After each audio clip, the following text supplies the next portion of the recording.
There are many people who call themselves socialists, although they care only about the first, who fervently believe in those ultimate aims of socialism but neither care nor understand how they can be achieved, and who are merely certain that they must be achieved, whatever the cost.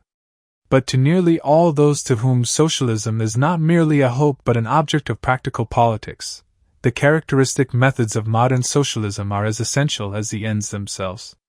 Many people, on the other hand, who value the ultimate ends of socialism no less than the socialists refuse to support socialism because of the dangers to other values they see in the methods proposed by the socialists. The dispute about socialism has thus become largely a dispute about means and not about ends, although the question whether the different ends of socialism can be simultaneously achieved is also involved. This would be enough to create confusion. And the confusion has been further increased by the common practice of denying that those who repudiate the means value the ends. But this is not all. The situation is still more complicated by the fact that the same means, the economic planning, which is the prime instrument of socialist reform, can be used for many other purposes. We must centrally direct economic activity if we want to make the distribution of income conform to current ideas of social justice. Planning, therefore, is wanted by all those who demand that production for use be substituted for production for profit. But such planning is no less indispensable if the distribution of incomes is to be regulated in a way which to us appears to be the opposite of just. Whether we should wish that more of the good things of this world should go to some racial elite, the Nordic men, or the members of a party or an aristocracy, the methods which we shall have to employ are the same as those which could ensure an equalitarian distribution. It may, perhaps, seem unfair to use the term socialism to describe its methods rather than its aims, to use for a particular method a term which for many people stands for an ultimate ideal. It is probably preferable to describe the methods which can be used for a great variety of ends as collectivism, and to regard socialism as a species of that genus.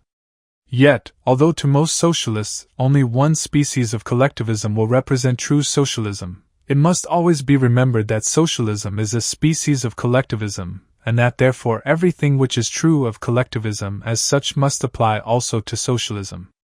Nearly all the points which are disputed between socialists and liberals concern the methods common to all forms of collectivism and not the particular ends for which socialists want to use them. And all the consequences with which we shall be concerned in this book follow from the methods of collectivism irrespective of the ends for which they are used.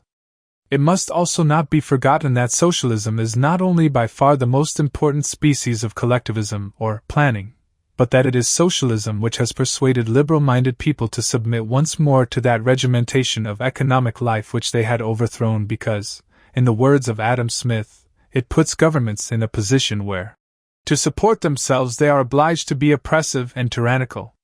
To the difficulties caused by the ambiguities of the common political terms are not yet over if we agree to use the term collectivism, so as to include all types of planned economy, whatever the end of planning. The meaning of this term becomes somewhat more definite if we make it clear that we mean that sort of planning which is necessary to realize any given distributive ideals. But, as the idea of central economic planning owes its appeal largely to this very vagueness of its meaning, it is essential that we should agree on its precise sense before we discuss its consequences. Planning owes its popularity largely to the fact that everybody desires, of course, that we should handle our common problems as rationally as possible and that, in so doing, we should use as much foresight as we can command.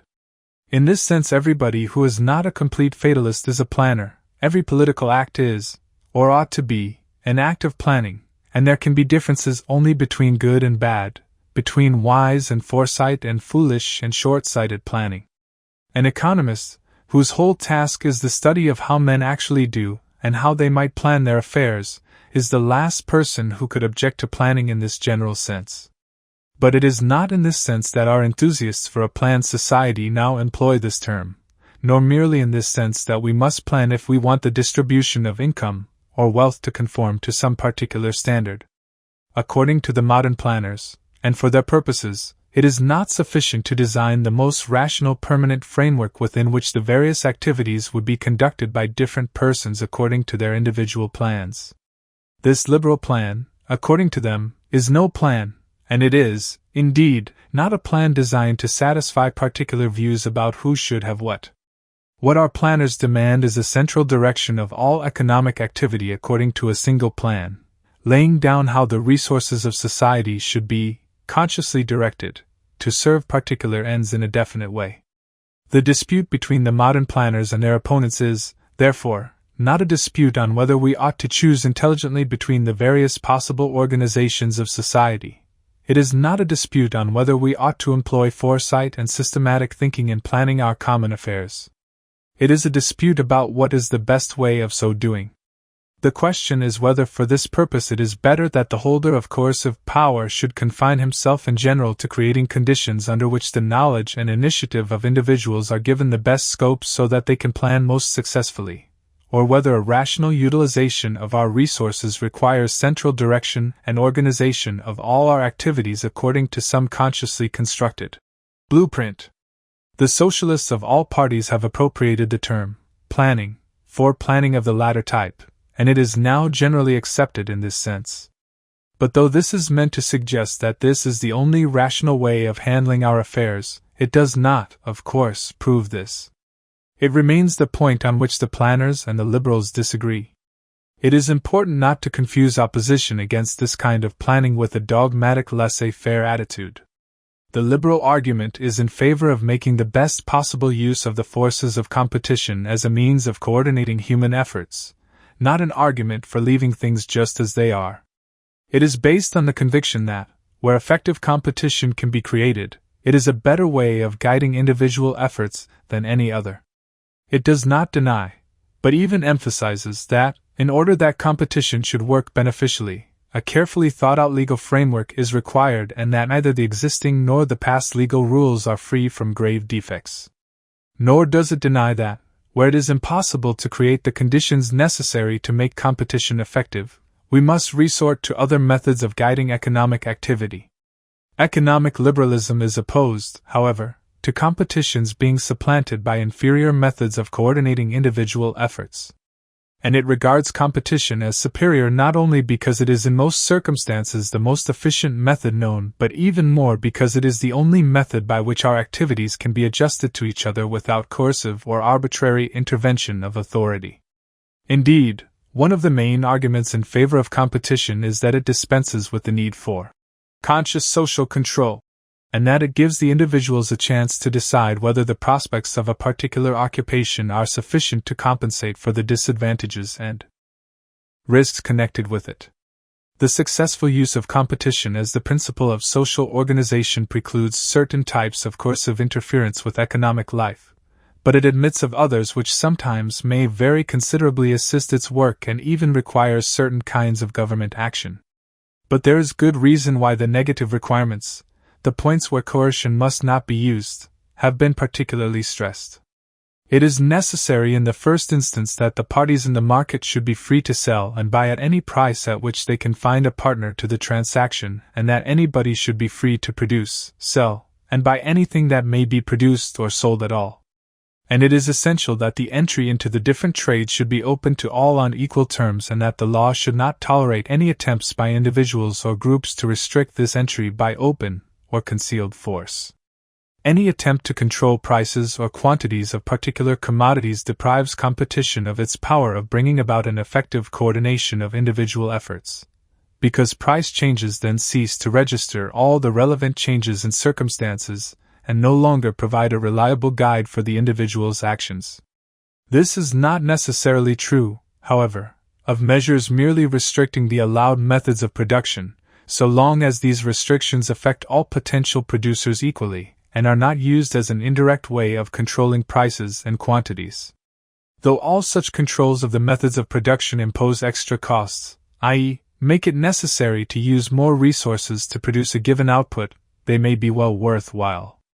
To prohibit the use of certain poisonous substances or to require special precautions in their use, to limit working hours or to require certain sanitary arrangements, is fully compatible with the preservation of competition. The only question here is whether in the particular instance the advantages gained are greater than the social costs which they impose.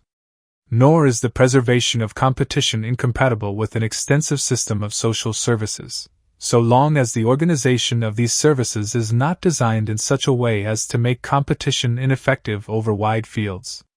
It is regrettable, though not difficult to explain, that in the past much less attention has been given to the positive requirements of a successful working of the competitive system than to these negative points.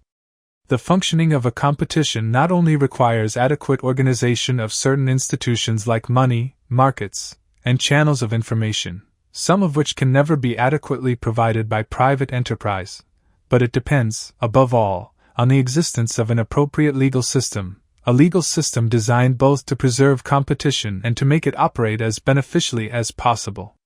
It is by no means sufficient that the law should recognize the principle of private property and freedom of contract. Much depends on the precise definition of the right of property, as applied to different things. The systematic study of the forms of legal institutions which will make the competitive system work efficiently has been sadly neglected, and strong arguments can be advanced that serious shortcomings here, particularly with regard to the law of corporations and of patents, not only have made competition work much less effectively than it might have done, but have even led to the destruction of competition in many spheres.